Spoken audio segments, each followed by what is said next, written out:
Fala, meus amigos e minhas amigas, uma boa tarde. Um prazer imenso estar mais uma vez aqui em mais um episódio do Hebroncast. Se você já vem aqui, já participou de outros programas, seja bem-vindo mais uma vez. Agora, se você nunca participou, eu vou explicar um pouquinho para você quem é a Hebron, né?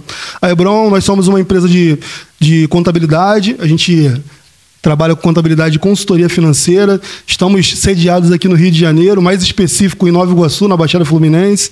Mas a gente atende o Brasil todo e até fora do Brasil, se for necessário. E a ideia da gente nesse podcast é trazer pessoas que fazem parte do nosso ciclo, são clientes nossos, porque a gente, graças a Deus, tem uma carteira muito abençoada e tem pessoas aqui que podem contribuir para a vida de outras pessoas e a gente traz elas para estar contando um pouquinho da história, contando um pouquinho sobre negócios, enfim. E aí hoje eu tenho o prazer de trazer um cara que empreende no mercado que não é tão comum, né? Que é o terceiro setor. Então, para quem não sabe o que é o terceiro setor, não vou explicar não, vou deixar ele explicar. Hoje eu estou aqui com o meu grande amigo, Melk Ribeiro. Grande Diego, o prazer é todo meu amigo, poder estar aqui contigo, né? Para a gente poder compartilhar sobre esse mercado, que é um mercado que é volumoso, né? Só que, apesar de ter atores, né? É um mercado que demanda de muitas pessoas ainda para poder trabalhar, para fazer acontecer. Ah, legal, legal. Mas assim, antes da gente entrar nessa seara do terceiro setor, né? Eu queria saber um pouquinho do Melk pessoa física, né? Quem é esse Melk? Eu sei de algumas habilidades suas aí que não tem a ver com os negócios, né? Mas queria que você falasse um pouquinho aí de quem é o Melk pessoa física.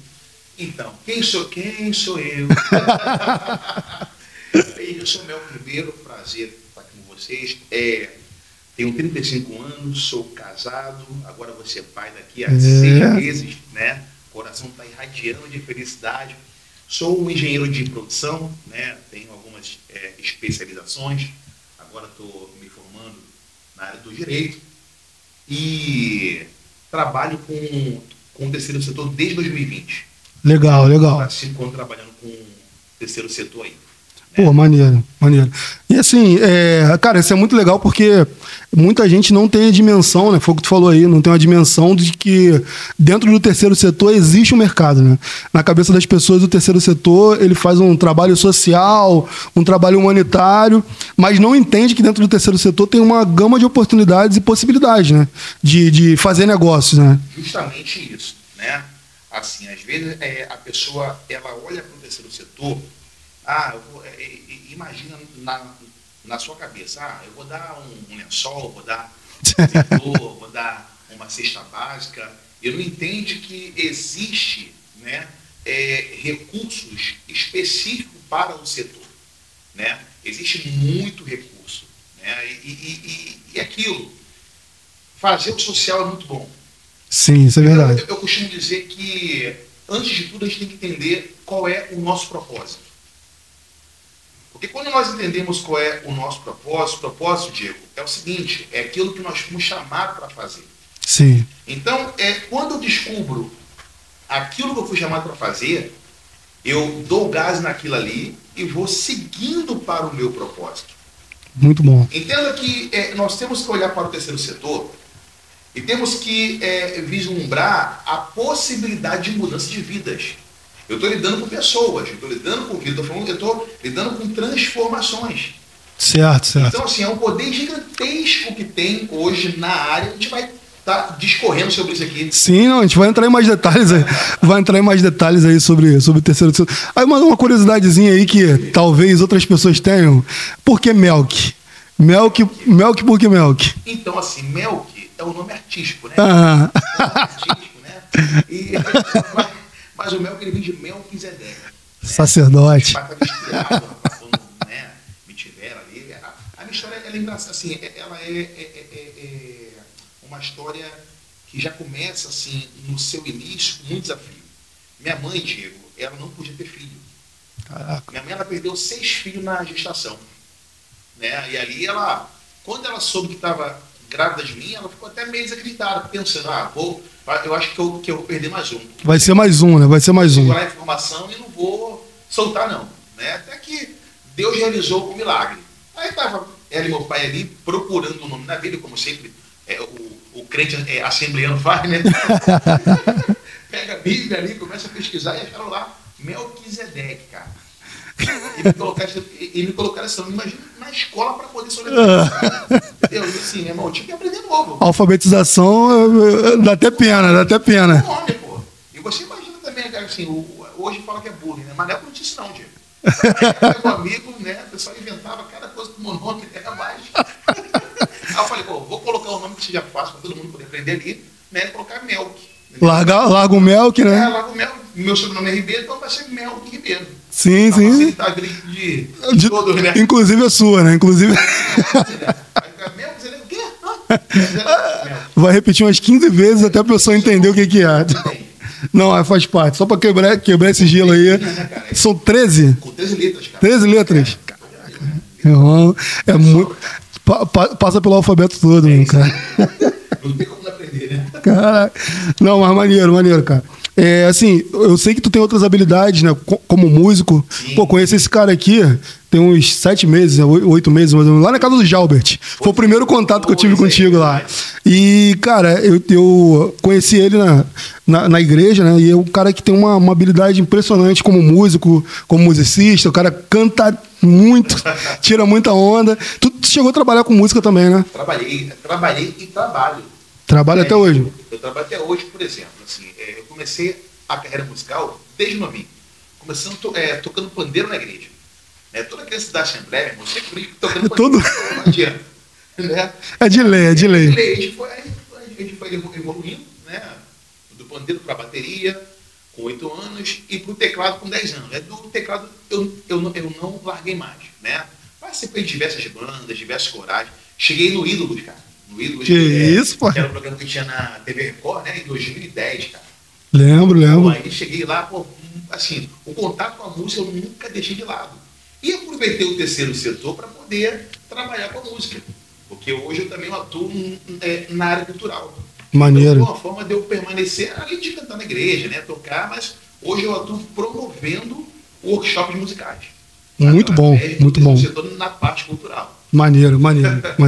Tu vê que tem habilidades e coisas que a gente desenvolve na vida que às vezes a gente nem entende para que vai servir aquilo ali, né? E aí, em algum momento, aquela habilidade serve para você conectar com pessoas, fazer algum tipo de trabalho social ou até mesmo para viver aquilo ali, né?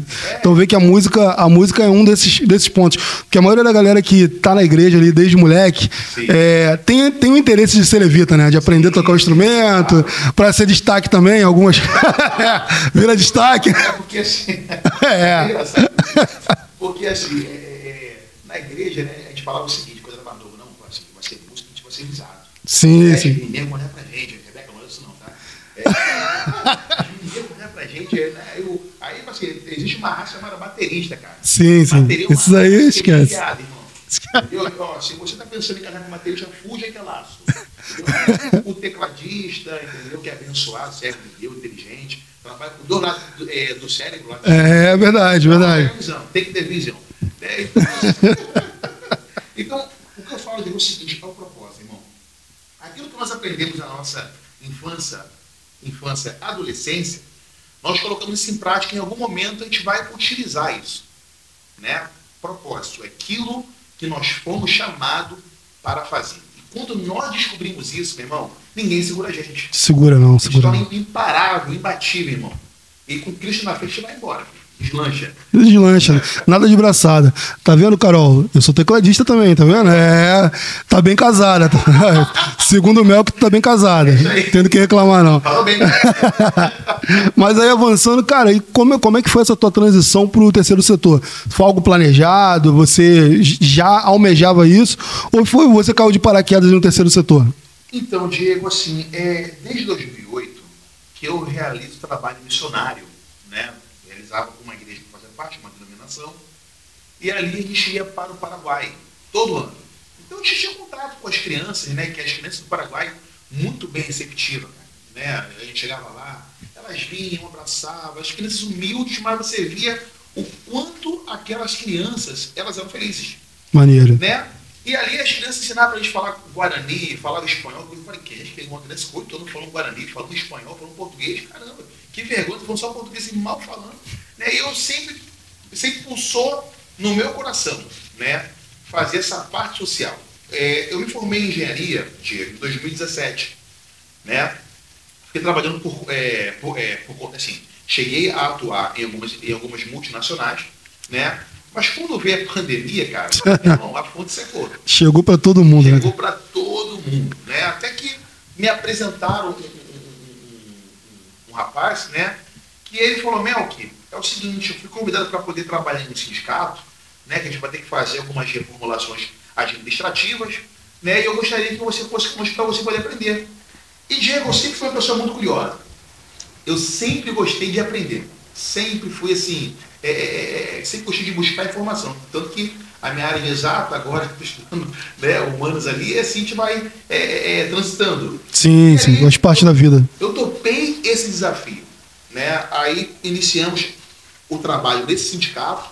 Do sindicato, nós fomos convidados para poder realizar um acordo de cooperação, né, que é um modelo de parceria que existe entre a administração pública e o terceiro setor na lei da Emirosh, que a gente vai falar mais à frente. Vai tocar nesse assunto aí. Então, assim, a gente trabalhou, né, nesse período, foi lá para 2022, e desde aí a gente não parou mais, cara. A gente foi aprendendo, buscando conhecimento, buscando informação. Teve muitas coisas que eu tive que, assim, aprender lendo, né? Apesar de hoje você encontrar conteúdos vastos na internet, mas são poucos conteúdos que você pode ter certeza que aquilo está correto. Porque hoje em dia tem muitos amadores. Tem muito pessoal que fala que não, que eu vou te ensinar a fazer em 45 dias. Meu irmão, fuja disso. Isso é mentira. Não tem como você aprender em 45 dias. Você precisa se aprofundar, buscar conhecimento. E a gente foi trabalhando, deslanchando, até chegar um pouquinho do conhecimento que a gente tem hoje. Não, muito bom. Muito bom. E assim, isso que você falou é muito real, cara.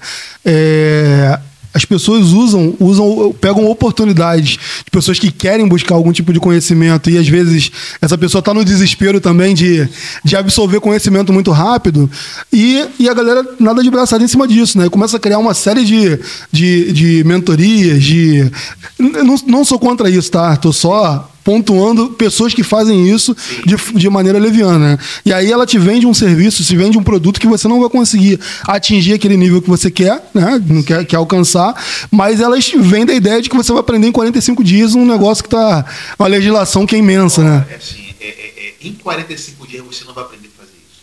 Você está pensando assim, é claro que é um trabalho que envolve muita dedicação. Claro, se nos 45 dias você ficar 24 horas ali estudando, talvez você consiga absorver muita coisa ali. Mas pelo que eu vejo, até na legislação no Brasil, no geral, né, eu puxo isso até um gancho para a parte tributária das empresas. As leis, elas se completam, né? Então tem lá a lei 214 que está falando sobre a reforma tributária. Aí na lei 214 ela está fazendo link lá com a Constituição Federal, está fazendo um link lá com a CTN, com o Código Tributário Nacional. E aí você precisa, não é só aquilo que você precisa ler. Você precisa ler uma série de situações para poder entender aquilo que está sendo falado ali. Isso é porque, assim, Diego, está tudo atrelado a nossa Carta Magna, que é a nossa Constituição. Certo. Né? Então, assim, eu não posso criar uma lei que é considerada como infraconstitucional se eu não me basilar na Constituição. Né? Então, assim, toda a legislação ela tem que ali, assim, né? Ela tem que se conectar. Se eu criar algo que está ali em desconformidade, aquilo ali é revogado. Sim. Né? Então, sim, foi o que você falou. A gente vai tocar isso nesse assunto mais à frente com relação até mesmo a parte tributária. Sim, sim. Eu falo assim, você que tem essa vontade de atuar no terceiro setor, né? Essa parte tributária é muito interessante. E é a tua praia, né, Diego? Isso aí é a nossa casa. Entendeu? Isso aí é a nossa casa. Isso é a nossa casa. Isso é a nossa casa. E mesmo a contabilidade para o terceiro setor tem algumas especificidades. Sim, sim. Né? Na prestação de conta, né? Quando a gente vai falar aí mais à frente da Lei 3019, fala sobre a prestação de conta. Né? Então, assim, ela tem as suas especificidades. Então, assim, a legislação ela vai se complementando até chegar no objetivo ali, né? Não só a legislação, a jurisprudência em si também, a doutrina também, né? Elas têm que ali se complementar para poder resolver a situação, né, Diego? Não, é real, isso é muito real. E assim, é um ponto que a gente sempre levanta aqui, né, dentro do nosso podcast aqui do canal, é fazer a conexão de tudo que acontece dentro dos negócios com a contabilidade, né? Então, assim, tem o terceiro setor, tem lá as ONGs, instituições, tal, tem uma série de negócios ali envolvidos e todos esses negócios seguem uma regulamentação. Independente de ter isenção, de ter redução, mas ela segue uma legislação que nessa legislação existe lá o parâmetro contábil, o parâmetro tributário, e ela precisa seguir todas essas regras para que ela funcione. Importantíssimo, Diego. Assim, essa parte, né, contábil, até mesmo quando você vai elaborar um estatuto, né? E esse estatuto, ele tem ali as previsões, né, que a legislação manda quando se trata da prestação de conta, né? Então, assim, eu já vi pessoas perdendo projeto porque não estava com o estatuto adequado para poder apresentar, né? E a legislação é bem clara que tem que estar de acordo com a contabilidade aí, né, vigente. Tem que estar de acordo com a contabilidade vigente ali. Eu já vi gente perdendo projetos, grandes projetos, da cultura bonitinha. Se a pessoa já tinha a sua estrutura pronta, quando chegou no estatuto, perdeu o projeto. Isso aí é muito real. Isso é muito real. Principalmente com certidões, né, com uma série de situações. E assim, todo edital, quando se abre, né, a legislação ela vai pontuar, né, o que a instituição precisa ter, né, tanto no estatuto quanto em certidões. Né? Tem que ter várias certidões negativas ali para poder apresentar. E eu falo, a parte contábil é importantíssima. A parte contábil é importantíssima. Eu te sugiro uma coisa aqui, tá? Não é propaganda, mas procure pronto. Boa. Depois eu vou. Tirou onda. Tirou onda. Pegar esse cortezinho aí. Cara, mas vamos lá. A gente tá falando aqui, a gente já falou muita coisa aqui sobre o terceiro setor, mas assim, explica pra gente, afinal, o que é esse bendito terceiro setor, né? Tá, antes de explicar o que é o terceiro setor, vamos fazer aqui uma abrangência, Diego. É o seguinte, existe o primeiro, o segundo e o terceiro setor. O primeiro setor é composto pelo Estado, pelo governo, administração pública. O segundo setor é o mercado, as empresas, que têm a natureza jurídica com fins lucrativos. E agora vem o terceiro setor. É composto pelas organizações. O Código Civil vai falar que é com fins não econômicos, mas a legislação deles ainda fala que é sem fins lucrativos. Então a gente tem, dentro desse grupo, associações, nós temos sindicatos, nós temos cooperativas, nós temos as igrejas, que também faz parte do terceiro setor, que é o mais conhecido, né? Mais conhecido, né? Então, assim, o terceiro setor, ele é uma composição das instituições que não fazem parte do primeiro, que é o Estado e o governo, e não fazem parte do segundo, que é o mercado, que é as instituições com fins lucrativos. Cara, muito maneiro isso. E eu estudei isso na faculdade, a questão do primeiro, segundo e terceiro setor, mas eu não lembrava desse detalhe, né? Que é o primeiro setor público, o segundo setor, as empresas, e o terceiro setor, por isso que vem o nome do terceiro setor, né? Então, assim, tu vê que tem uma série de meios das pessoas empreender, né, de possibilidades, né, dentro do segundo e do terceiro setor principalmente, né, e a galera não se preocupa muito ali com o terceiro setor, porque na cabeça das pessoas, ou da maioria das pessoas, vem sempre as instituições religiosas, né, do terceiro setor. Ninguém traz à luz na cabeça a questão de ONGs. E quando traz, vem com aquele pensamento da caridade, de que a ONG está ali porque ela está fazendo um favor. Cara, tá fazendo um favor, sim, tá ajudando as pessoas ali com as ações, né? As ações que são desenvolvidas, elas geram impactos, sim, na vida de muitas pessoas, mas ela tem um objetivo ali de movimentar grana. Claro, e é o seguinte, Diego, a ONG também, ela faz parte das OSCs. Sim. Né? Porque, infelizmente, de acordo, claro que hoje no Rio de Janeiro, irmão, o Rio é tiro, porrada e bomba. Desculpa a expressão. É uma realidade, é realidade. Então, assim, infelizmente as pessoas associam as ONGs, né, ao tráfico, por exemplo. E demonizam todas as ONGs por causa dessas ONGs que beneficiam as ações do traficante. E quando causa essa demonização, as pessoas não estão atentas que existe muito recurso financeiro aqui no terceiro setor para poder trabalhar justamente com instituições sérias para poder livrar aquele menino ou aquela menina que tinha tudo para poder dar errado no tráfico e ser um cidadão de bem. Porque, infelizmente, quer demonizar todas as instituições por causa de uma ou outra que tem associação criminosa, que não deveria nem existir. Não, isso é muito, cara, isso é muito real, cara. Isso é muito real. A imagem que as pessoas têm de ONGs, de instituições que têm algum relacionamento público, né, que utiliza de algum projeto de lei, as pessoas já têm aquela imagem de que, pô, o cara é safado, pô, tá pegando dinheiro, tá pegando meu dinheiro. É um pensamento muito raso que é uma realidade, cara. Infelizmente, se nós continuarmos com esse pensamento, assim, aqueles que estão pegando dinheiro vão continuar pegando dinheiro. A gente não vai se prontificar em fazer o correto, né? Até o Luther King falava que, por causa do silêncio dos bons, o mal, ele prevalecia. Sim, né? sim. Então, assim, meu irmão, eu não posso me calar. Então, assim, eu falo, o terceiro setor, ele serve como um canal, um meio de realização de propósitos na vida dos indivíduos. Então, eu preciso combater o mal, irmão, eu vou usar as armas que eu tenho. E por que não trabalhar em cima das hostes?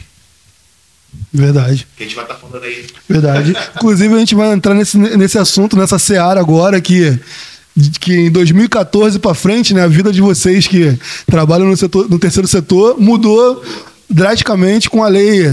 Eu não sei pronunciar, não, porque. 3019, o pessoal chama de. Emiroski. Que é o marco regulatório das organizações do terceiro setor. Essa legislação, o Diego, eu costumo dizer que ela foi de suma importância. Porque, assim, antes dela ser criada, você não tinha uma transparência da relação entre o terceiro setor com a administração pública. O administrador público ele tinha uma grande discricionalidade. Ele podia mudar a regra do jogo a qualquer tempo. Ele podia selecionar as instituições que ele quisesse. Né?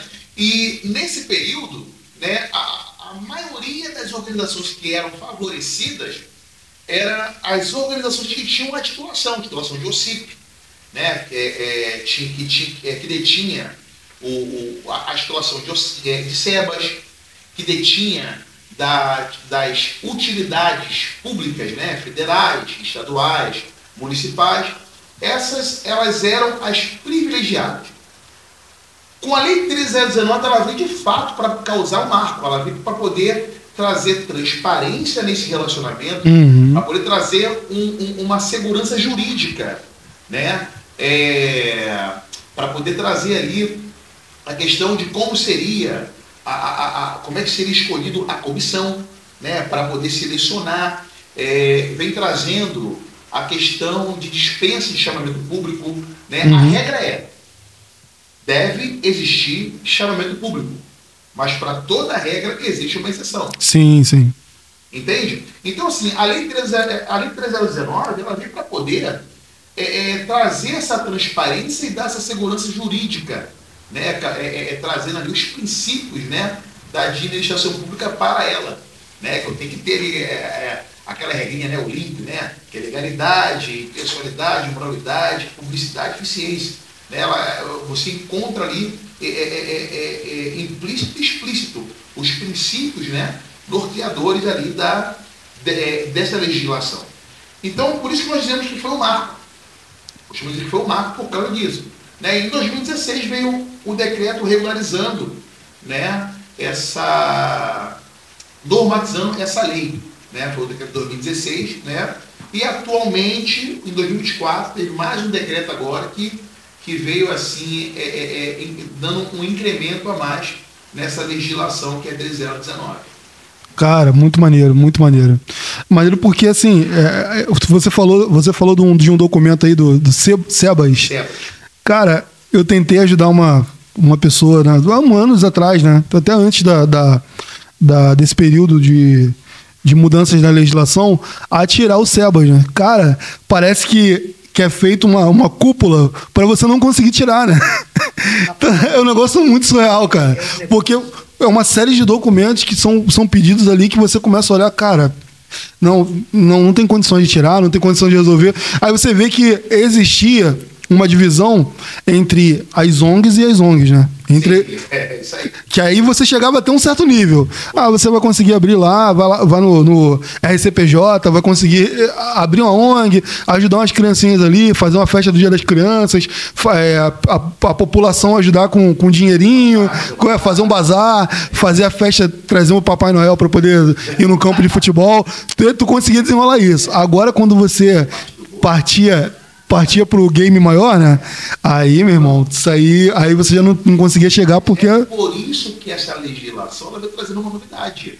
Porque o que você falou tem suma importância e grande relevância, né?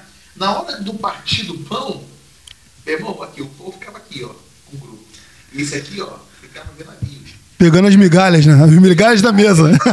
E o engraçado é o seguinte, que a 3019, quando ela veio, ela surgiu de fato para poder acabar com isso, né?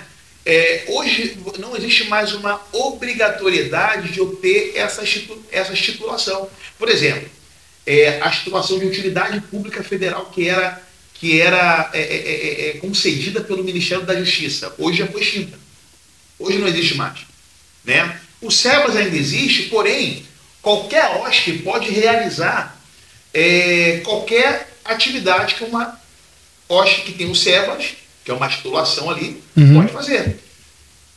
Entendeu? Hoje, assim, para firmar contrato com a administração pública, eu não preciso ter Sebas, eu não preciso ser uma OCIP, né? O OCIP não existe mais porque, no caso da OCIP, quem concedia era o Ministério da Justiça. Né? Então, o Ministério parou de fazer isso. Então, hoje você não tem mais a OCIP. O Sebas você ainda existe ali mais para a questão de tributação, né? Mas assim, qualquer OSC, né? Claro, a legislação vai falar que ela tem um tempo determinado de existência para poder realizar, tá? As parcerias, né? Junto à administração pública. Mas eu não preciso ter uma titulação para poder firmar uma parceria. E hoje, sabe o que é interessante? Que tem muito 71 por aí. Não, é sério, cara, isso me deixa com raiva. Assim, presta atenção aqui, ó.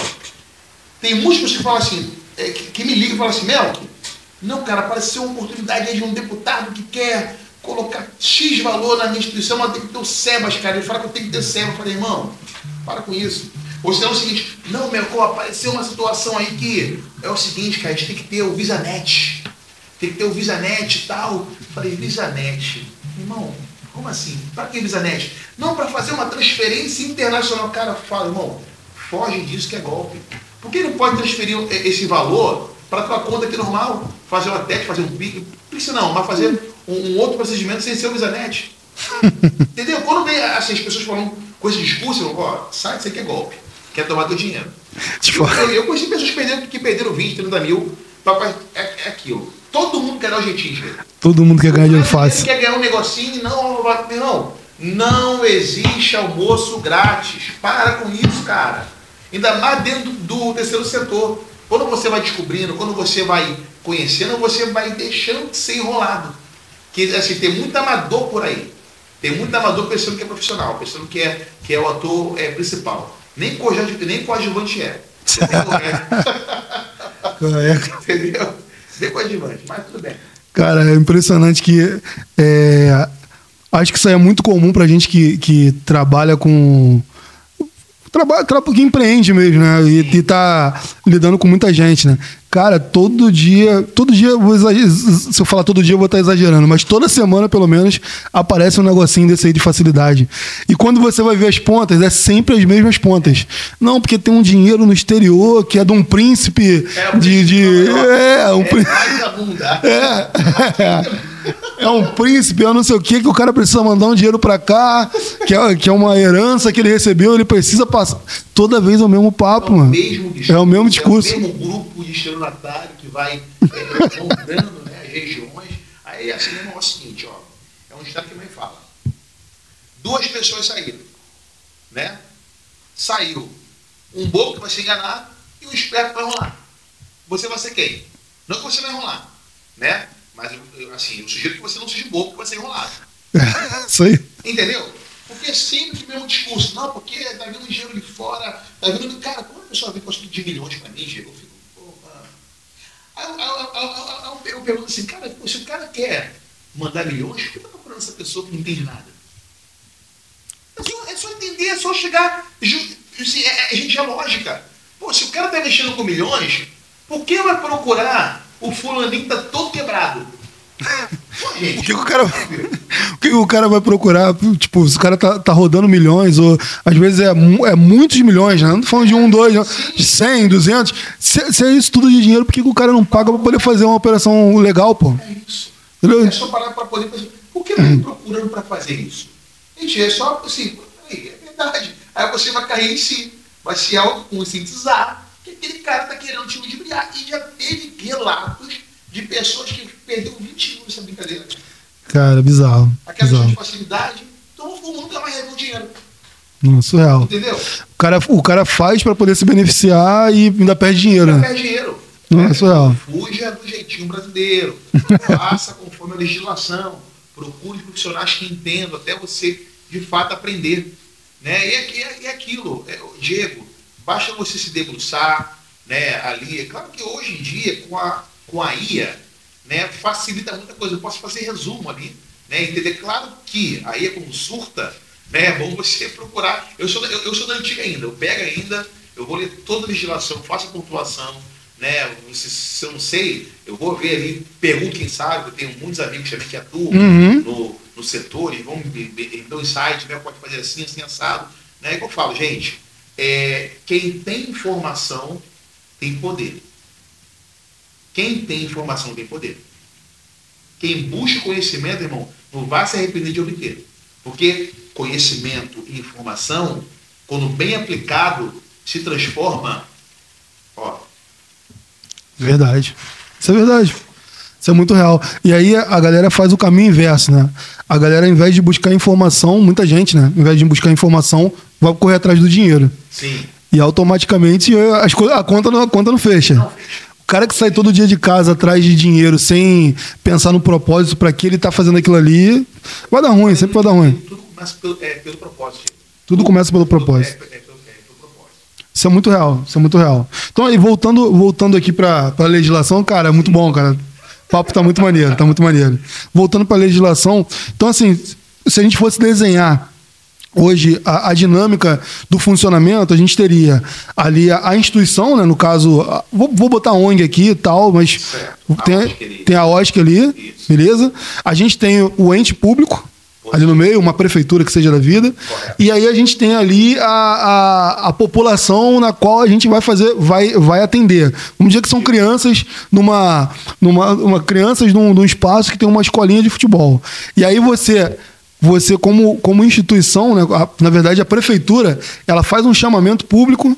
Certo. E aí você participa desse chamamento público como OSC. Então, seria mais ou menos isso? É mais ou menos isso, Diego. Tá? Presta atenção no seguinte.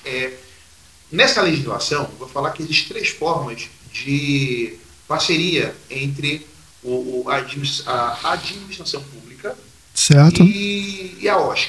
Né? O primeiro é o acordo de cooperação. Acordo de cooperação é um termo celebrado onde não existe repasse de verba.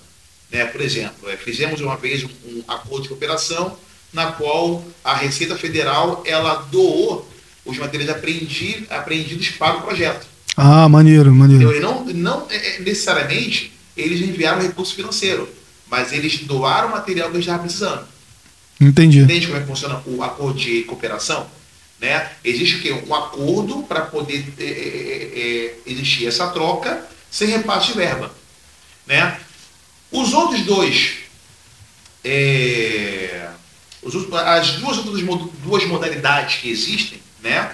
É o termo de colaboração, né? Que ele nasce quando a administração pública elabora o edital de chamamento público, é ela que dá as cartas. E existe o termo de fomento. O termo de fomento é o inverso, é quando a instituição apresenta o projeto. Entendi. Então, nessas duas formas, que é termo de colaboração e termo de fomento, aí sim existe repasse de verba. Entendi. Né?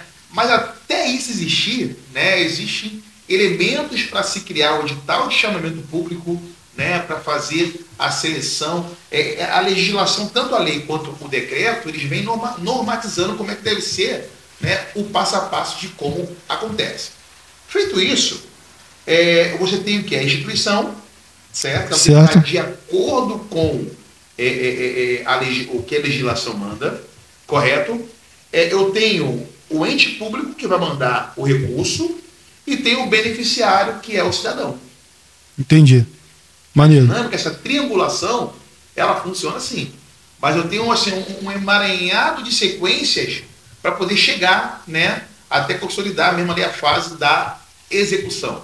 Né? Porque entenda o seguinte, que eu tenho políticas públicas, né? Eu tenho muitas políticas públicas. Eu tenho políticas públicas para idosos, eu tenho políticas públicas para crianças e adolescentes, eu tenho políticas públicas para o direito do índio, direito do negro, né, que pega ali mais a parte da assistência social, né? Eu tenho política pública do meio ambiente, cultura, educação, lazer. Então, assim, você vê que é muito interessante que para cada política pública existe uma rúbrica. Cara, maneiro. E se eu entender como é que funciona o desenho daquela rúbrica, eu consigo assistir, né, aquela política pública ali. Vamos lá. A política pública da assistência social, tá? A política pública da assistência social, ela está contemplada no rol das dispensas de chamamento público. Lembra que eu falei que a regra é chamamento público, mas para toda regra existe a exceção. Sim. Então, assim, quando ocorre, tá, uma dispensa de chamamento público, né, as instituições, né, a política pública da assistência social, ela pode ser contemplada, certo? Mas aí já é o seguinte, o que é uma instituição da assistência social? Ela tem que estar normatizada pelo 13019, ela tem uma lei específica da assistência social, que ela tem que conter os elementos que estão lá, e eu tenho que pegar esse emaranhado e colocar dentro do estatuto. Entendi. Mas aí, não é só isso. Eu tenho que ter um profissional da assistência social contratado. Para ser tipo o responsável técnico ali. Se não tiver, eu não posso falar que ela é da assistência social. Aí vamos lá. Ok. Peguei a instituição, eu tenho que cadastrar ela no Conselho Municipal de Assistência Social do município que ela está abrangida. O Conselho Municipal aqui, uma vez que faz o cadastro, uma vez que faz as apurações, vai designar lá para o Conselho Nacional da Assistência Social. Cara, olha o rolê. É para você entender. Aí, posteriormente, se eu quiser o SEBAS, eu posso ser o SEBAS. Caraca, que doideira, cara. Eu passo pelo município, o município me joga para a Nacional, e da Nacional, se quiser obter o SEBAS, eu posso ser o SEBAS. Isso eu estou falando da política da assistência. Mas eu tenho a parte do trabalho, né? Eu tenho a parte da educação, a parte da saúde. Que existe três tipos de SEBA: da assistência social, da educação e da saúde.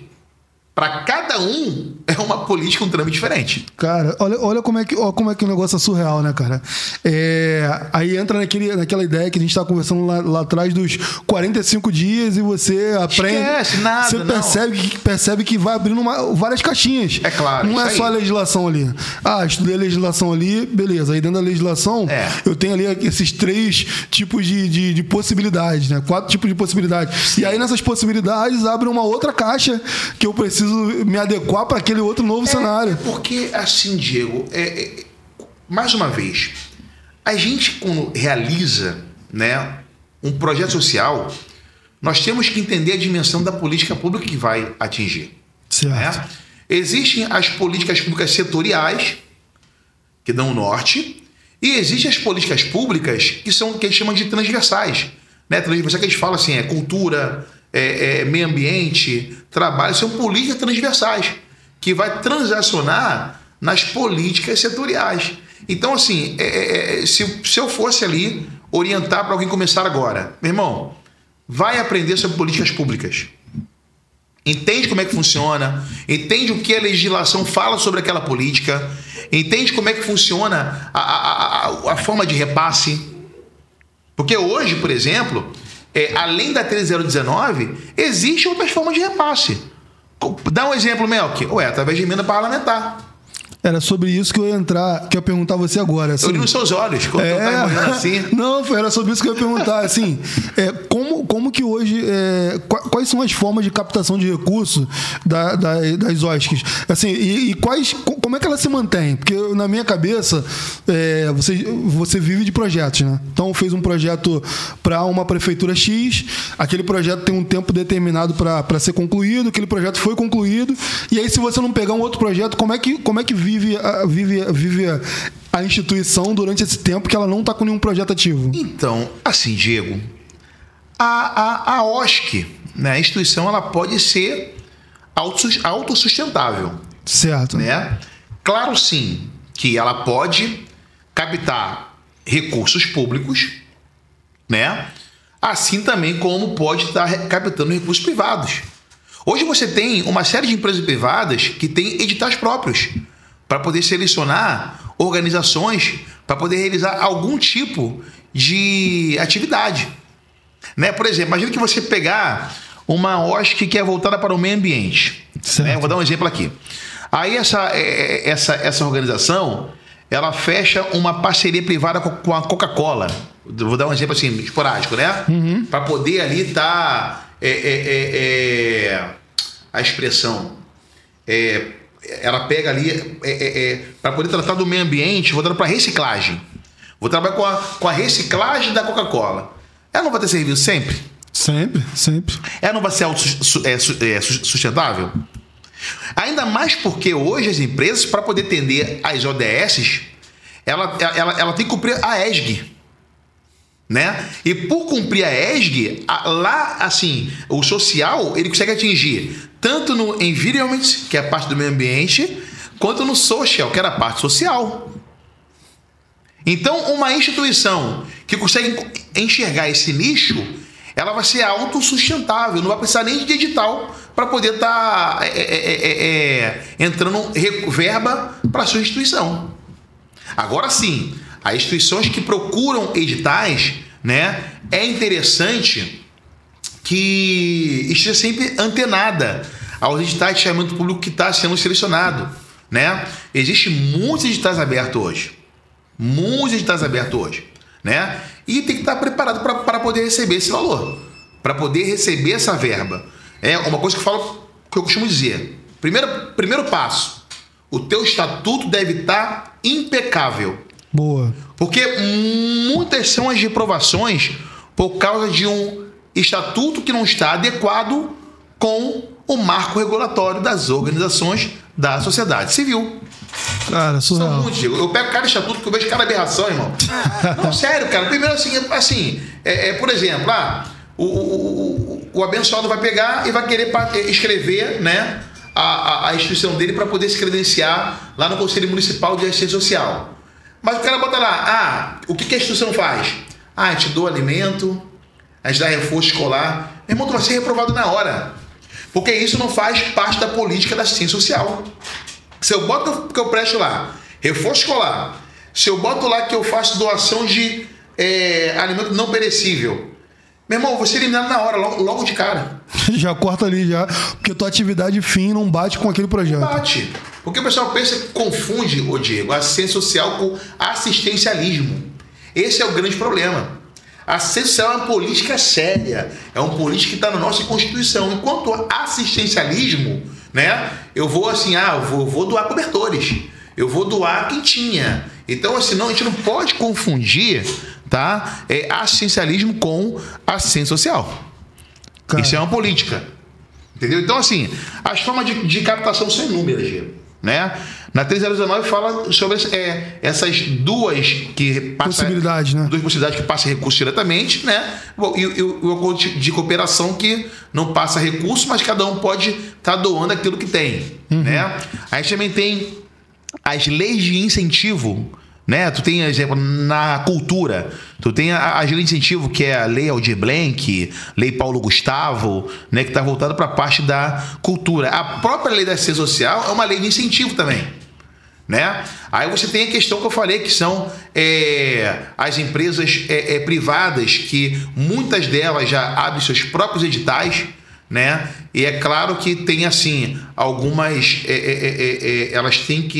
elas devem ter alguns requisitos para poder abrir esse edital, né? Tem que estar ali trabalhando sobre o regime de lucro real, lucro presumido, né? Não aceita, Simples Nacional não aceita, permitido. Não é permitido, né? São as empresas que trabalham com o sistema de tributação de lucro real, né? Então, assim, o município abre edital, o Estado abre edital, o governo federal abre edital. Então tem que, assim, estar antenado. Aí, Melk, vamos lá. A instituição, para poder participar, né? A legislação fala que ela tem que ter no mínimo 1 ano de existência para poder firmar parceria com o município. Ela tem que ter 2 anos para poder firmar parceria com o Estado e 3 anos para poder firmar parceria com o governo federal. E 5 anos para poder trabalhar em rede. Cara, maneiro. Entende? Maneiro. Então, assim, tem essas... Você percebe que assim, olha o oceano que existe. Cara, por isso que eu acho que o tema de empreender no terceiro setor é uma realidade mesmo. Porque assim, realidade. Olha o oceano de possibilidades que existem. E na visão da maioria das pessoas, inclusive na minha, até trocar essa ideia com você aqui, era que eu falo ONG, né? Mas as instituições, elas estavam direcionadas para projetos sociais, ali para projetos com tempo determinado. E aí você já abriu minha mente em relação a projetos que geram uma recorrência, né? Sim. Então, dentro de empresas multinacionais, sim, de outras empresas que trabalham no setor do meio ambiente, principalmente. Não, e é o seguinte, Diego, até mesmo dentro do terceiro setor, com esse novo decreto, que foi publicado em 2024, né? Hoje, se eu firmo um termo de fomento com algum órgão da administração pública, eu posso... Esse projeto pode ser renovado em até 10 anos. Entendi. 10 anos... Aquele projeto pode se perpetuar por 10 anos. Ah, maneiro. Não dá para poder fazer um bom serviço? Dá, pô. Dá mesmo. E a visão que muitos têm é o seguinte: pô, caramba, eu vou trabalhar com a parte social, mas, pô, eu vou poder ser remunerado? Eu não posso ser... A legislação fala que eu não posso ser remunerado. Veja bem, não é isso. Se a equipe, né, da instituição tiver inclusa no plano de trabalho, de fato, executando o trabalho, ela pode ser remunerada. Não significa que eu sou o presidente que eu não posso receber. Eu posso receber, sim, se eu estiver dentro do plano de trabalho, trabalhando. É uma maneira de botar aqui para trabalhar e para receber. Eu não posso receber diretamente. Entrou um dinheiro na instituição. Vou pegar esse dinheiro aqui. Não, isso eu não posso fazer. Isso é crime. Agora, no momento que eu estou fazendo parte do plano de trabalho, aí sim eu posso ser remunerado a partir daquele plano de trabalho. Você entende como é que você dá para você poder empreender no terceiro setor? E assim, as pessoas têm uma certa dificuldade de falar sobre isso, né? Pô, cara, mas aí tá numa instituição ali, tá numa ONG e tal. Pô, se o trabalho não visa lucro, não visa... Por que o cara vai receber? Mas o lucro não tem a ver com isso, né? Quem falou que a instituição não pode ter lucro? Ela deve ter lucro. Todavia, esse lucro deve ser revertido para os objetivos sociais da instituição. Ela tem que dizer assim, o exemplo, o objetivo social está aqui, ó, né? Eu vou ter que fazer X, Y, Z. O lucro que vir deve ser revertido para objetivo X, Y, Z. Não é que ela não pode ter lucro, ela não pode, tipo assim, ela é sem fim lucrativo nesse quesito, que ela não visa o lucro, não é finalidade dela ali obter lucro. Mas ela pode ter lucro desde que ele seja revertido para os objetivos sociais da instituição. Quando fala de sem fins lucrativos, a ideia é... O propósito final não fala sobre a distribuição do lucro. Com o que sobrou, eu vou distribuir. É isso. Se deu lucro na instituição, aquele lucro vai ser distribuído para dentro para outros projetos da instituição. Faz sentido. Faz sentido. Fica na mente das pessoas, Diego. É isso que a pessoa tem que ter em mente. Não é porque, sem fim lucrativo, irmão. Ela pode dar lucro, desde o momento que seja revertido para os objetivos que estão previstos no estatuto. Entendeu, Diego? É assim que funciona. Simples. Essa é a realidade. É a realidade. Na moral, que papo bom, cara. Tá maneiro. E aí, cara, o que você vê como desafio dentro dessa seara do terceiro setor? Diego, hoje, se você entrar aí no site do mapa das OS6, você vai verificar que mais de 30% das OSCs aqui de Nova Iguaçu estão tudo como inapta. Mas isso não é uma particularidade de Nova Iguaçu. Se você for em Mesquita, se você for qualquer município da Baixada, próprio Rio de Janeiro, você vai observar que mais de 30% das OSCs estão como inaptas na Receita Federal. Mas por que vem essa inaptidão? A grande maioria dela é porque foi constituída a instituição, certo? Certo. Passou o prazo ali para poder realizar uma nova eleição, não foi realizada a eleição. Então, tá ali, a pessoa esquece que precisa renovar a eleição, comunicar a Receita, não comunicou, passa um tempo, ela fica como inapta. Até chegar um período que ela vai ser dada baixa. Então, assim, veja bem, estou falando de 30% das instituições que poderiam estar trabalhando veemente, poderiam estar trazendo transformação de vida, não podem firmar parceria com a administração pública por descapricho e por desconhecimento da legislação. Então, assim, hoje que eu vejo, né, isso como um grande problema da capacitação do gestor público.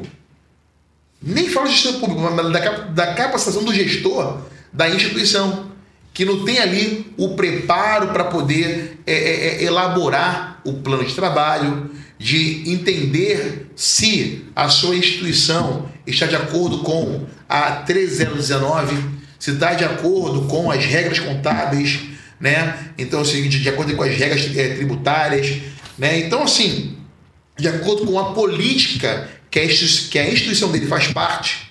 Então, isso eu vejo como um grande problema, a falta de preparo. A falta de pessoas que querem obter o conhecimento para poder realizar. Eu não falo nem falta de captadores, não, porque captadores você encontra ainda. Mas o que adianta eu ter um captador se a instituição não tem, ela não está preparada para poder receber essa verba? Não tem capacidade de receber recursos, né? Entendeu? Então, assim, eu acho que se nós sanássemos essa questão da capacitação do gestor ou do projetista, né, eu acredito que a gente conseguiria andar bem, cara, com essa questão aí de estar fazendo aí essas boas práticas, né, com as instituições trabalhando veemente para poder atingir o objetivo dela, que é a transformação de vida. Pô, boa. Você tem essa visão também de que normalmente no segundo setor a pessoa que abre uma empresa, uma contabilidade, uma hamburgueria, um espaço, uma cafeteria que seja, essas pessoas elas precisam se especializar naquilo ali para trazer resultado. Certo. Você concorda comigo que no terceiro setor nem sempre isso é visado pelas pessoas que abrem? Porque normalmente o que acontece? O cara que está ali no terceiro setor, vou pegar nas instituições religiosas, né? Sim. O pastor ou o líder religioso, ele tá ali como líder e ele não tá ali como gestor. Certo. E aí a liderança dele fica capengando porque ele dá uma atenção legal ali como líder religioso, mas como gestor, porque precisa, porque a instituição, como a gente conversou aqui, tem um CNPJ, tem que ter inscrição, tem que ter todo um processo administrativo que faz parte da estrutura, né? Que é uma estrutura legal. E aí, por ele não ser bem assessorado, ou por ele não ter essa capacidade de mensurar tudo que está na mão dele, tu acha que isso também tem essa influência desses 30% aí? Também é assim, Diego, eu acredito, por exemplo, trazendo para a igreja, né, que a igreja faz parte do terceiro setor. E a igreja tem questão até mesmo da imunidade, né, cara? É constitucional, ela já nasce já com algumas imunidades da Constituição, né? E a imunidade tributária, Sim. né, digamos assim. Eu acredito que, por exemplo, o pastor, que é o líder, eu acredito que ele deveria se preocupar com a parte espiritual do seu membro. Certo. E devia designar essa função para uma outra pessoa que tenha aquela que já conhece como é que funciona o setor, as parcerias, toda a dinâmica, né? A dinâmica ali, ou coloca uma pessoa que tem vontade de aprender. Porque meu irmão, quando você concentra muito poder na tua mão, cara, você nunca acaba não fazendo tudo bem, não. Sempre deixar algo a desejar. Ou você vai deixar a desejar na parte espiritual, ou você vai deixar a desejar na parte da gestão. É simples. Faz sentido. Entende? O cara tá ali no púlpito pregando e tá pensando que ele tem que pagar. Que ele tem que pagar não sei quem. Tem que mandar o dinheiro pra tal coisa. É isso. O cartório ainda não liberou meu estatuto. É isso, cara. Designa alguém pra poder tocar só esse barco. Alguém competente. E se preocupa, pastor, para de querer concentrar tudo na tua mão. Vai ter um infarto, hein? Tem muito pastor infartando, ele tá concentrando tudo, hein? Hashtag fica a dica. Delega. É. Acho que a palavra mais adequada para esse cenário é delega. Delegar, é isso. Delega. Cara, não, muito bom, Mel. Pô, tô felizão aqui com esse bate-papo aqui, tá sendo muito produtivo e, pô, eu sei que vai agregar na vida de muita gente. E aí tem um momentinho aqui de merchan, sim, né? Agradecer a parceria do Sebrae, junto aqui com a Hebron. Nós somos credenciados pelo Sebrae e o Sebrae é a maior consultoria do país, né? E ela fomenta o crescimento de diversas empresas, em diversas áreas, na área financeira, na área tecnológica, na área humana. E aí você que está em casa aí, que tem interesse em conhecer mais sobre os produtos do Sebrae, a gente vai deixar depois um linkzinho lá do site do Sebrae. Vou deixar lá embaixo, lá no link do YouTube. E aí você pode buscar as informações lá, porque, cara, no Sebrae tem muita coisa boa para você que está começando, inclusive sobre o terceiro setor. Então, você pode entrar lá e buscar informação, que lá tem muita coisa. É isso aí, irmão. Meu chanzinho, né? Do coração. Redmilo. Hebron e você. Tudo a ver. Cara, a gente já tá caminhando aí pro final, né? E aí, cara, eu queria ver com você, para você falar um pouco sobre o seu trabalho, né, dentro do terceiro setor, que eu sei que você faz um trabalho de consultoria, um trabalho até de estruturação de outras instituições que estão passando por alguma dificuldade, ou às vezes ela está até estruturada, mas está buscando maneiras de captar recursos, maneiras de criar recorrência. Sim. E aí, fala um pouquinho aí sobre o teu trabalho, como é que é a tua dinâmica. É interessante. Hoje nós temos esse trabalho, né, de consultoria, mentoria para aquelas pessoas que já têm uma instituição, né, que querem estar adequando com a legislação vigente, que tem essa vontade de fazer essa captação, né? Nós prestamos essa consultoria hoje. Né? Só procurar a gente aí que a gente vai estar te orientando. Mel, que eu quero abrir eu tenho uma causa que eu quero defender, né? E eu quero abrir uma instituição. A gente também te ajuda no passo a passo. A gente tem um time fantástico, né? Com advogados, contadores, né? Que a gente junta o conhecimento ali, entende o seu negócio, o que você quer fazer, e a gente te atende. Então, assim, nos procure, né? Depois a gente vai deixar aqui o nosso Instagram, né? Para você poder estar aí nos procurando, entrando em contato, que a gente tem a vontade de querer te ajudar. né? É o que eu falo, tudo parte de um propósito.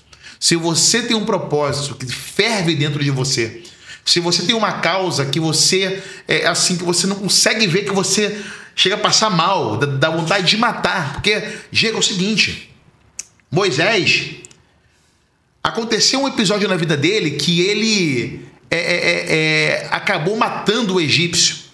Foi quando ele viu que o egípcio estava espancando o hebreu, quase levando à morte.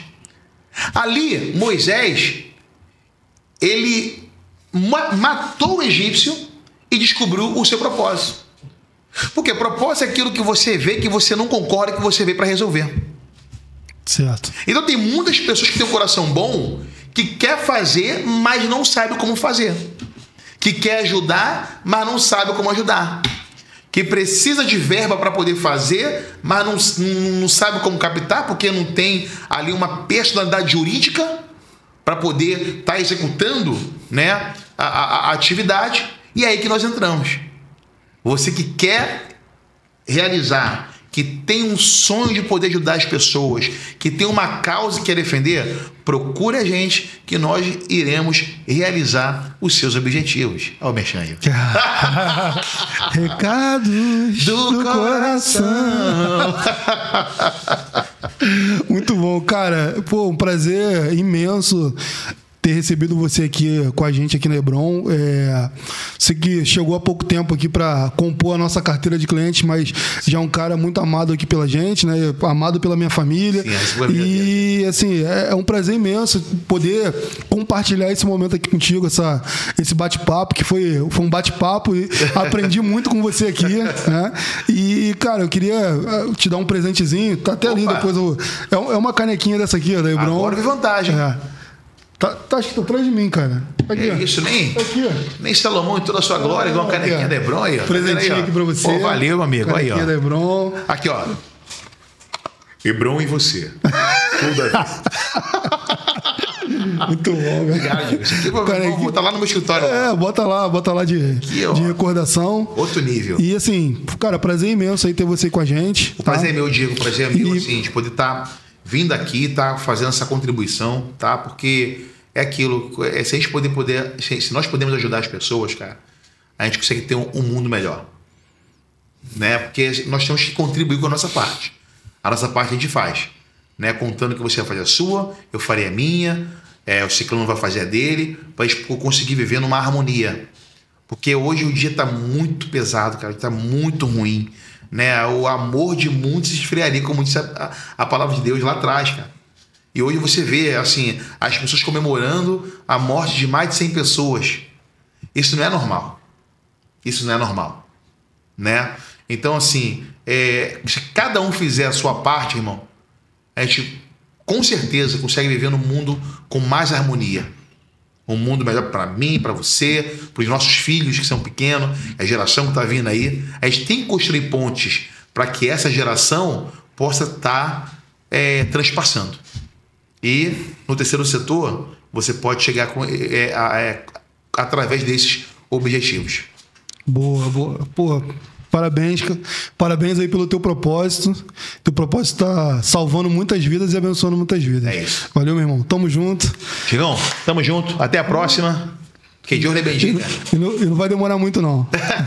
Gente, um beijo. Tamo junto. Até a próxima.